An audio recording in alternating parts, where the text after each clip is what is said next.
Kisui yang melihat dari atas bukit, ngeri-ngeri sedap melihat gelombang pasukan Qin yang menghantam pasukannya. Mako dan para bawahannya mulai belagu abis. Dengan entengnya mereka mengatakan, segini saja kekuatan Kisui yang katanya hebat di Kokuyo itu, begitulah omongan besar anak buah Mako. Mako dengan bangganya memuji Gakuka yang sukses berperan menjadi ikan teri untuk sayap kiri. Serangan gelombang kedua yang dilakukan 5.000 pasukan Mako yang membuat pasukan Kisui pontang-panting. Seakan-akan pasukan Moko berjumlah sangat besar. Gara-gara itu membuat pasukan Kisui kena mental. Dan itu baru gelombang kedua, belum lagi gelombang ketiga dan keempat yang sudah siap tempur di belakang gelombang kedua yang sudah bentrok. Jika Kisui membiarkan gelombang serangan berikutnya dan berikutnya lagi, bisa dipastikan itu akan menjadi akhir dari pasukan sayap kanan Zhou yang dipimpinnya. Yang tentunya, Kisui tidak tinggal diam. Kisui sudah pasrah dengan pasukan depannya yang habis ditabok oleh pasukan gelombang kedua Qin. Hanya saja, Kisui langsung fokus ke pasukan gelombang ketiga Qin yang sudah siap menghantam. Ia memerintahkan 1.000 pasukannya untuk bergabung dengan Batei, memerintah mereka untuk menyerang kiri dan kanan dari pasukan Qin itu, yang sudah siap tempur sebagai gelombang ketiga. Sambil berorasi untuk membangkitkan kembali moral pasukannya yang sudah down, Kisui memberikan perintah kepada beberapa tentaranya untuk menyebarkan jumlah pasukan Qin yang sebenarnya, yang berjumlah 25.000 pasukan. Unggul jumlah membuat Kisui sesumbar bahwa yang akan memenangkan pertempuran ini adalah pasukannya.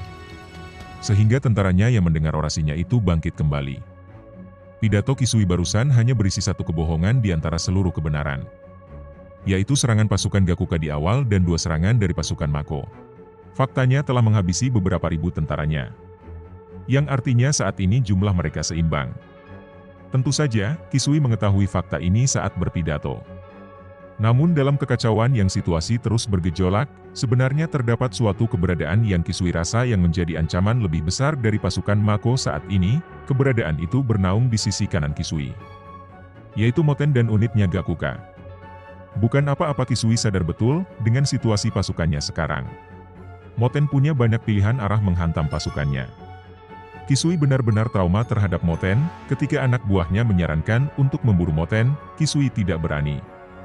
Kisui tidak sebodoh itu menyerang komandan secerdas Moten yang ada pasukannya akan hancur. Saking menaruh perhatiannya kepada Moten Kisui sampai bertaruh, ia yakin kalau Moten akan menjadi orang terpenting di pasukan kiri Qin. Melihat situasi pasukannya saat ini, Kisui benar-benar ketakutan saat menyadari kalau ia hanya di permainan Osen. Sedangkan Osen sendiri, sudah menyadari sejak awal, kalau Moten bisa memprediksi pertempuran seperti dirinya. Mungkin gara-gara itu juga Osen mempercayai tugas seberat ini kepada Moten. Fokus beralih ke sayap kanan Qin. Dan terlihat Ohon sedang melamun, ia mengingat saat Moten mendapatkan kepercayaan penuh dari ayahnya. Bahkan di depan matanya Ohon mendengar tawaran menjadi orang kepercayaannya, jika Moten mendapatkan prestasi di sayap kiri. Tapi Moten menolaknya, lantaran ada yang lebih berhak dari dirinya untuk menduduki tempat kehormatan tersebut. Tidak cukup sampai di situ saja Ohon juga dibuat kesal oleh strategi sayap kanan Qin, yang dimana Ohon benar-benar diistimewakan. Tidak hanya jenderal aku memanggilnya tuan muda, pasukan Ohon juga diposisikan di bagian paling belakang. Sehingga terlihat sekali kalau aku tidak ingin pasukan Gyokoho terluka. Dan alasan aku menempatkan Ohon di paling belakang katanya, ingin menjadikan pasukan Gyokoho sebagai pasukan rahasia mereka. Ohon tidak terima, dan meminta aku untuk stop mengistimewakannya. Aku tidak bisa mengabulkan permintaan Ohon itu, lantaran itu adalah perintah Osen ayah Ohon sendiri. Komandan Ohon yaitu Kanjo yang melihat itu tahu, apa yang tersirat dari strategi Osen tersebut. Yang tidak lain dan tidak bukan Ohon dianggap tidak berguna di mata ayahnya, dan Ohon sendiri sadar akan hal itu. Kanjo tahu apa yang dirasakan Ohon lantas ia bercerita tentang Ako, yang katanya jenderal nomor 1 dari semua komandan Osen. Ia mengatakan dan memuji semua kehebatan Ako. Dari mulai katanya Ako pemberani, saking beraninya Ako tidak pernah cang-cincong menghadapi lawannya, Ako sendiri yang memimpin langsung pasukannya di depan. Kanjo yang tahu kekecewaan komandannya, minta Ohon untuk memperhatikan cara bertempur Ako, jika Ohon ingin diakui oleh ayahnya. Lantaran menurut Kanjo, dari semua bawahan Osen, nomor 1 dari semua komandannya yaitu Jenderal Ako. Pertempuran sayap kanan Qin versus sayap kiri Zhou akan segera terjadi. Yang dimana pasukan Ako akan terlebih dahulu bentrok dengan pasukan yang dipimpin oleh Gakuei. Ohon dan Kanjo memperhatikan cara bertarung Ako dan pasukannya yang sangat begitu sadis. Tidak peduli lawan atau kawan kalau dirasa menghalangi, tidak segan untuk dihantam dan diinjak. Dengan strategi sporadis tersebut sukses membuat pasukan Gakwei kocar-kacir. Dan pasukan Ako tidak terhentikan, terus-menerus merangsek ke dalam formasi lawannya. Selaku mantan prajurit Ako, Kanjo mengatakan kebenaran tentang pasukan Ako. Menurutnya pasukan tangan kanan Osen itu jauh lebih kuat dari perkiraan Ohon. Dua Jenderal Zo yang memperhatikan pasukan Jenderal Gakwei kocar-kacir hanya tersenyum. Mereka sengaja membiarkan Gakwei mengambil alih pertempuran pertama, guna melihat sekuat apa pasukan sayap kanan Qin ini. Banaji dan Chogaryu memandang pasukan Osen sebagai pasukan kuat. Keduanya melihat, meskipun mereka kalah jumlah dengan pasukannya, Ako bisa mendominasi pertempuran.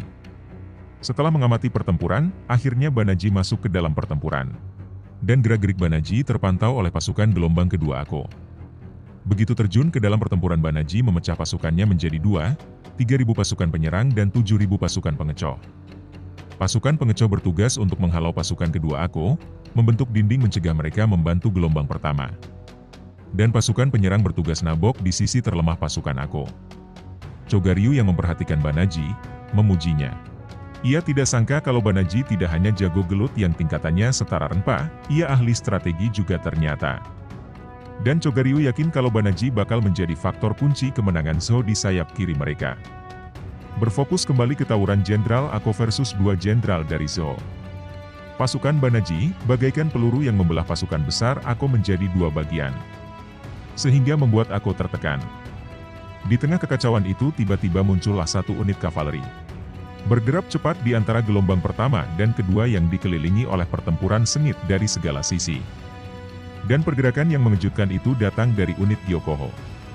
Dan di momen itu, Kanjo sempat-sempatnya takut dimarahin Ako, gara-gara Ohon inisiatif sendiri untuk menyerang. Pasukan Gyokoho langsung masuk dan memotong leher iring-iringan pasukan Banaji, sehingga Banaji terisolasi antara Jenderal Ako dan Ohon. Ako tidak merespon saat bawahannya melaporkan pergerakan Gyokoho tanpa perintahnya. Ako malah memerintahkan 100 pasukannya untuk mendesak Banaji bersama pasukan Gyokoho. Dan Ohon sendiri ngebet menginginkan duel dengan Banaji, dan menyerahkan wilayah tabokannya kepada Kanjo. Kanjo sendiri rupanya 11-12 dengan Ako, ia tidak ingin tuan mudanya terluka. Sampai-sampai memerintahkan teman terkuatnya untuk melindungi Ohon. Setelah Ohon pergi, Kanjo memuji Ohon atas pergerakannya itu, ia tidak membayangkan sehancur apa pasukan Ako nantinya jika Ohon tidak bergerak. Melihat strategi Ohon yang semakin tajam, mengingatkan dirinya terhadap Osen ayahnya. Kembali ke pertempuran, pergerakan Banaji di luar prediksi. Tiba-tiba saja ia berada di hadapan Ohon dan menerbangkan teman Kanjo yang sebelumnya ditugaskan melindungi Ohon. Dan ternyata pasukan Gyokoho sangat terkenal di Seoul. Sedangkan Ohon sendiri tidak kenal dengan Banaji, tapi Banaji mengerti lantaran selama ini Banaji ditugaskan di perbatasan. Dan terus berperang dengan suku pegunungan tersadis di Gamon, perbatasan sisi utara wilayah Seoul. Dan Banyo tahu wilayah itu, ia sampai keringat dingin membayangkan Gamon. Banaji geram, menurutnya Qin lebih sadis dari wilayah tersebut. Qin membentuk pasukan untuk membinasakan ketujuh negara sekaligus. Banaji benar-benar mengumpati Raja Qin dan menyebutnya lebih dari binatang. Menurutnya, rajanya maupun pengikutnya sama saja. Mendengar ocehan Banaji, Ohon malah memintanya belajar kembali. Menurutnya Zhou sendiri terdiri dari berbagai kerajaan yang digabungkan di masa lampau. Tapi Ohon menghormati alasan Banaji bertarung. Dan untuk itulah perkelahian diperlukan, untuk mengakhiri apa yang tidak bisa diakhiri oleh kata-kata. Sebagai komandan Qin, Ohon menantang Banaji bertarung. Ohon langsung tancap gas, tidak membiarkan Banaji mengayunkan goloknya. Melihat kekuatan Ohon tersebut membuat Banaji kaget, ternyata kehebatan Ohon melebihi dari informasi yang ia dapat. Tapi Banaji memiliki segudang pengalaman, ia melemparkan goloknya. Setelah Ohon lengah, Banaji memegang tangan Ohon dan menguncinya, yang setelahnya Banaji meninju Ohon. Untungnya tinjauan Banaji tersebut meleset, lantaran Ohon berhasil mengelak. Banaji memuji Ohon yang bisa mengelak dari tinjunya, yang katanya tinju tersebut sudah memakan banyak korban. Banaji mendapatkan goloknya kembali, dan di saat yang sama Ako datang dan menggebuk Banaji hingga terlempar. Setelah mendapatkan gebukan dari Ako, Banaji sadar bahwa Ako sekuat itu. Ako memperingatkan Banaji bahwa Banaji sudah tidak ada jalan untuk lolos. Dengan santainya Banaji bertanya tentang mampu tidaknya aku menghabisinya hari itu, yang tidak lama setelah Banaji berbicara seperti itu, pasukan Gyokoho diserang dari belakang oleh pasukan Banaji yang sebelumnya menjadi tameng. Sekarang giliran Banaji yang memperingatkan aku bahwa komandan pasukan bukan hanya dirinya saja. Tidak hanya pasukan Banaji yang bergerak, pasukan Gakuei juga melakukan serangan balik. Anak buah Chogaryu yang melihat situasi medan perang berandai-andai jika pasukan Chogaryu juga ikut nimbrung, menurutnya pasti akan jauh lebih mengungguli. Tapi Chogaryu menegaskan, pasukannya hanya akan bergerak jika pasukan Qin benar-benar sudah melemah. Sementara itu di pasukan utama, Shin dipanggil oleh Osen. Shin diperintahkan untuk membawa 800 pasukan berkuda terbaiknya ke medan perang kiri, dan Osen memerintahkan Shin untuk membawakan Kisui ke hadapannya. Fokus beralih ke wilayah Ryoryo, yang dimana tawuran panas telah berlangsung antara 50.000 pasukan Yotanwa versus 90.000 pasukan Kosoryu. Heki dengan 10.000-an pasukannya yang baru saja datang, kaget ketika melihat dominasi pasukan pegunungan atas pasukan Zhou di medan pertempuran. Dengan nada bercanda, salah satu anak buah Tanwa mengatakan bahwa kedatangan Heki sia-sia. Tapi Tanwa menjelaskan bahwa strategi musuh masih terbilang standar, dan Tanwa yakin musuh sedang mengincar sesuatu. Untuk berjaga-jaga, Tanwa meminta Heki dan pasukannya untuk terus bersiap jika sesuatu itu terjadi. Yang tidak lama dari itu, sebuah kelompok kecil datang menuju markas Zhou, yang diketahui kelompok kecil itu adalah pasukan Jenderal Shisui. Dan yang membuat Yotanwa marah, Shisui sambil menyeret beberapa tentara suku pegunungan dan memprovokasi Tanwa. Jelas provokasi Shisui tersebut membuat seluruh pasukan pegunungan terutama Tanwa marah. Ralat, ternyata Jenderal Shisui didapuk menjadi komandan tertinggi di peperangan itu. Setelah Kosoryu menyambut Shisui sebagai komandan tertinggi mereka, Shisui langsung menjalankan strateginya. Ia meminta semua pasukan mundur ke kota Ryoryo. Mendengar kata kota Ryoryo, membuat Jenderal Kosoryu kaget. Dan melihat responnya bisa dipastikan kalau pasukan Ryoryo dan Zhou tidak harmonis. Dan rencananya, Shisui berniat memakai taring pasukan Ryoryo untuk menggigit pasukan pegunungan. Penarikan pasukan besar-besaran Zhou tersebut membuat Yotanwa curiga, ia menduga ada kemungkinan. Yang pertama di depan sana terdapat medan yang menguntungkan Zhou. Dan yang kedua, mereka mempunyai bantuan tanggung yang sedang menunggu di sana. Pasukan pegunungan mengikuti pergerakan pasukan Zhou, sampai akhirnya sampai di sebuah lembah yang dikelilingi tebing di sekitarnya. Sebuah longlongan serigala menandakan kalau mereka sudah sampai di kota Ryoryo. Jenderal Kosoryu kembali meyakinkan Shisui yang berniat melibatkan pasukan Ryoryo di pertempuran mereka. Tapi Shisui tidak menjawab pertanyaannya. Hanya saja Shisui mengatakan hal mengerikan tentang pasukan Ryoryo itu. Yaitu kota Ryoryo dihuni oleh suku Quanrong, suku yang sama yang pernah menaklukkan dinasti Zhou yang dijaya pada masanya. Heki dan suku pegunungan saat melihat kota Ryoryo terlihat keringat dingin. Bukan apa-apa, kota tersebut dibangun di atas bukit, dan lebih menyerupai sebuah benteng. Dan anak buah Tanwa menyadari, ia malah lebih cemas dengan penghuninya. Tanwa membenarkan dan ia merasakan aura binatang buas dari mereka. Dan terlihat ribuan pasukan Quanrong sudah bersiap-siap dari atas tebing. Shisui kembali mengenalkan kengerian pasukan Quanrong. Dikatakan saking berbahayanya pasukan ini, sampai-sampai Zhou memberikan kota Ryoryo. Walaupun secara wilayah berada di wilayah Zhou. Faktanya kota Ryoryo adalah kota independen tidak terikat semua hukum Zhou. Dan Shisui tahu betul reaksi Quanrong saat ada orang yang menginjakan kakinya di sana. Seperti yang dikatakan Shisui, mereka tidak akan memberi ampun kepada siapapun yang berani menginjakan kaki di kotanya. Dan terlihat mereka langsung nyerbu dari atas tebing saat pertama kali melihat pasukan besar pegunungan. Yang diladeni oleh pasukan pegunungan yang dikomandani oleh Shumen. Tanwa yang menyadari musuhnya saat ini bukan musuh sembarangan meminta Shumen untuk berhati-hati. Dan benar saja pasukan individu Quanrong luar biasa, sampai kudanya pun berskill tinggi. Pasukan pegunungan kalah telak termasuk Shumen juga tertebas. Di saat Heki dan Tanwa terhentak dengan kemampuan musuhnya. Di lain sisi Rozo, raja dari pasukan Quanrong muncul, dan hampir menebas Shisui. Sebelum akhirnya Shisui mengatakan nama Riboku, usut punya usut mereka sangat menghormati Riboku. Dan alasannya sangat simpel, lantaran Riboku sering memberikan Rozo daging kambing gamon setiap tahunnya. Shisui bernegosiasi dalam bahasa mereka, untuk membuat Rozo dan pasukannya mau bertempur untuk Zhou. Ia meyakinkan mereka, bahwa jika Qin memenangkan peperangan ini bisa dipastikan Riboku tidak akan membawakannya lagi hadiah untuk Rozo. Atas dasar alasan konyol itu, Rozo bersedia bertempur untuk Zhou. Tapi sebelum Rozo benar-benar mengerahkan semua pasukannya, Shisui memperingatkannya bahwa lawan Rozo kali ini adalah seorang penguasa pegunungan barat, yang berhasil menyatukan semua suku di sana. Mendengar itu Rozo tidak terima. Secara bersamaan Tanwa dan Rozo keduanya berniat menabok dengan tangannya sendiri, barang siapa saja yang mengaku sebagai pengusaha pegunungan. Pasukan pegunungan yang berada di lembah, terkepung oleh pasukan Rozo yang bermunculan dari atas tebing. Melihat musuhnya terpojok, Rozo mulai besar kepala. Dengan seringaiannya, ia meminta Shisui memperhatikan cara bertarungnya. Dan Rozo menjanjikan pasukannya akan menumpas setengah dari seluruh kekuatan musuhnya. Tapi tidak semudah itu, Yotanwa terlalu cerdas untuk Rozo remehkan. Dengan kemampuan membaca situasi, Yotanwa menemukan sebuah tempat aman, yaitu sebuah bukit yang diduduki oleh pasukan Rozo. Lantas Yotanwa langsung memerintahkan suku-suku terkuatnya untuk mengambil merebut bukit tersebut yang dimana Tanwa sendiri yang memimpin mereka. Sedangkan pasukan Heki dan suku lainnya diperintah untuk mundur. Heki memperingatkan Tanwa bahwa menyerang musuh dari kaki bukit terlalu gegabah. Tapi ternyata pasukan Rozo yang berada di atas bukit bukan tandingan Tanwa dan pasukan suku-suku elitenya. Salah satunya suku Tara yang dipimpin oleh wanita cantik. Para pasukan Zhou yang sedari tadi nganggur, meremehkan strategi Tanwa menurut mereka.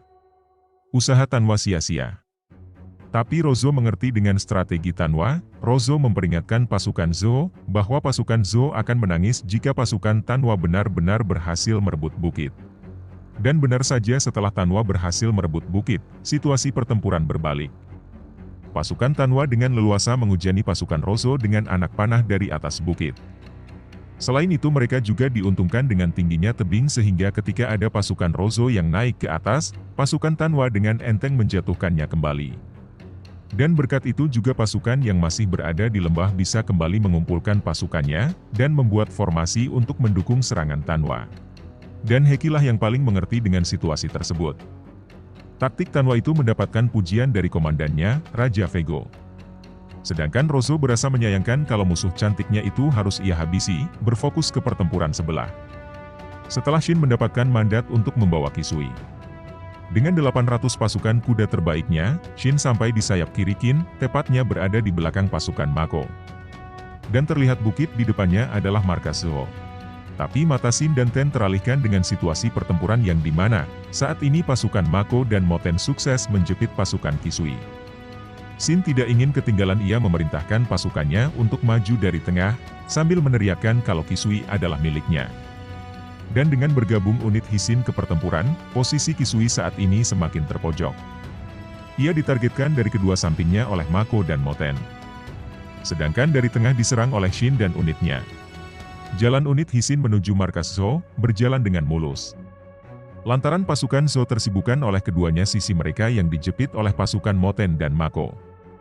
Jadi pasukan Zhou tidak menyadari kedatangan 800 pasukan unit Hisin yang menuju ke arah mereka dari tengah-tengah pasukan Mako dan Moten. Rupa-rupanya, Shin menolak untuk tawuran dengan sembunyi-sembunyi. Shin lebih memilih mengibarkan bendera unit Hisinnya sebagai peringatan kepada Kisui bahwa Shin ada di sana. Sontak melihat simbol unit Hisin berkibar membuat para pasukan Zhou tidak terkecuali Kisui gemetar. Tidak lama dari itu unit Hisin berhasil mendobrak baris pertahanan Zhou, dan Kisui mendapatkan laporan tentang keberingasan itu. Kisui sudah sekali berhadapan dengan unit Hisin dan tahu persis kekuatannya, bahkan komandan tertinggi saat di Kokoyu dan sahabat baiknya Ryuto contoh nyata dari korban-korban unit Hisin. Kisui tidak mau ambil resiko. Akhirnya ia memerintahkan pasukannya untuk mundur ke pertahanan akhir, tapi kata bawahnya resikonya lebih besar lagi. Lantaran jalan mundur mereka akan tertutup jika Kisui memutuskan untuk mundur. Strategi Kisui mulai buntu, 10.000 pasukan Batei tidak bisa membantu lantaran disibukkan dengan pasukan Mako. Sampai akhirnya datang pasukan elit Komandan Ryuto. Mereka berniat menghadapi unit Hisin, dan melakukan pembalasan dendam kepada Shin dan letnannya Kyokai. Tapi Kyokai terlalu kuat untuk pasukan Ryuto. Fokus ke Moten, akhirnya ia menyadari keberadaan unit Hisin. Moten langsung memerintahkan unitnya untuk berlomba mendapatkan Kisui dengan pasukan Shin. Menurutnya menyerang di saat terakhir untuk merebut kemenangan selalu menjadi keahlian unitnya. Pasukan Mako pun menyadari unit Hisin, dan menyadari ke arah mana strategi Osen itu. Mako langsung memerintahkan seluruh pasukan elitnya untuk maju. Dan dengan yakinnya, Mako mengatakan bahwa ia berniat meratakan Kisui beserta markas-markasnya hari itu juga. Kisui melihat seluruh pasukannya mulai terdesak, tapi Kisui tidak memperlihatkan ekspresi frustasi, melainkan ekspresi yang lain. Seperti Kisui sedang menunggu momen yang tepat untuk menjalankan sebuah rencana. Bahkan di saat pasukan Moten dan Shin berhasil mendobrak pertahanannya dan ada di depan matanya, Kisui diam di tempat. Tidak hanya itu saja keanehan yang diperlihatkan Kisui, saat anak buahnya memintanya untuk mundur, Kisui menolak. Yang akhirnya terungkap. Yang ternyata walaupun pasukan Kisui terlihat acak-acakan, faktanya mereka didesain memeng seperti itu. Dan yang mencengangkannya strategi tersebut strategi yang dipersiapkan oleh Riboku.